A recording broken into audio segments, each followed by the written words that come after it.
By car and depending on Chicago traffic, it'll take you roughly 5 hours to drive 276 miles between Milwaukee and Muskegon, Michigan. Of course, there is a shorter way, an 80-mile route more than 1 million passengers have taken since the Lake Express Ferry set sail back in 2004. Michael Schlesinger recently took the round trip on the big lake and shares his experience on board this fast ferry. The passengers are actually in their cars as they board the Lake Express Ferry.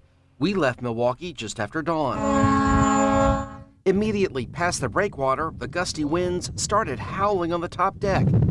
Beside this, though, it was smooth sailing. Being inside the classic cabin helps as well. Relaxed.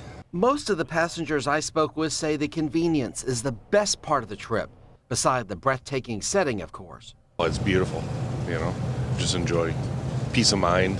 It's so much nicer than driving around Chicago. Lake Express is considered to be a high-speed ferry going up to 40 miles an hour, double what many of its predecessors did. We have 4 diesel engines. They are 16 cylinders each. Each one's about as big as a minivan. They each make 3,111 horsepower. So there's 2 in this hull, there's 2 in this hull. Captain John Rogers continues with his detailed explanation of what exactly I'm riding. She's 192 feet long, just under 60 feet wide, and capable of almost 40 miles an hour with a full load. And obviously it's the captain's job to literally steer us in the right direction.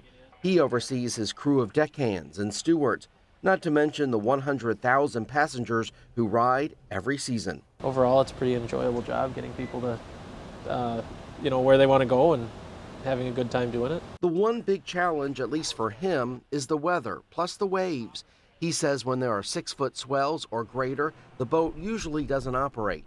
This time of year also provides some difficulty. When it's blowing out of the south in the spring and it's really warm, it can be blowing really, really hard, and you get out in the middle of the lake and you've got cold air over the lake, and that south wind goes right over the lake, and it'll be nice out here. So it's hard to say. It depends on the weather. It depends on how long it's been blowing. Sometimes it's a frontal boundary, a thunderstorm. It'll blow really hard, but it'll be really short-lived. So it's all kind of on a case-by-case, really. Just in case you were wondering, this is what it looks like in the middle of Lake Michigan. Obviously no land, nothing but the wild blue yonder. It's actually pretty cool once you get out here and you can't see land anywhere. It's a new perspective versus always being on the shore in Milwaukee. This is some big lake, isn't it? It is, yeah. It was kind of nice to not be able to see land in either direction. I agree. It's a little humbling, It is. It makes you think of being on an ocean or something like that. I agree with the expanse of it.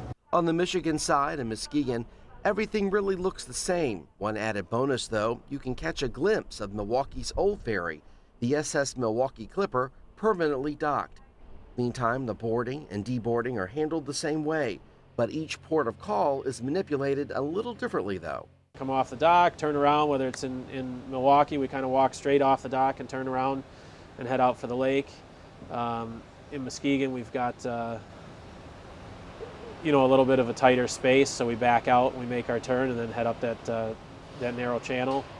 And then we run at a relatively slow speed while we're inside, and then once we get clear of the break wall, we're off and away.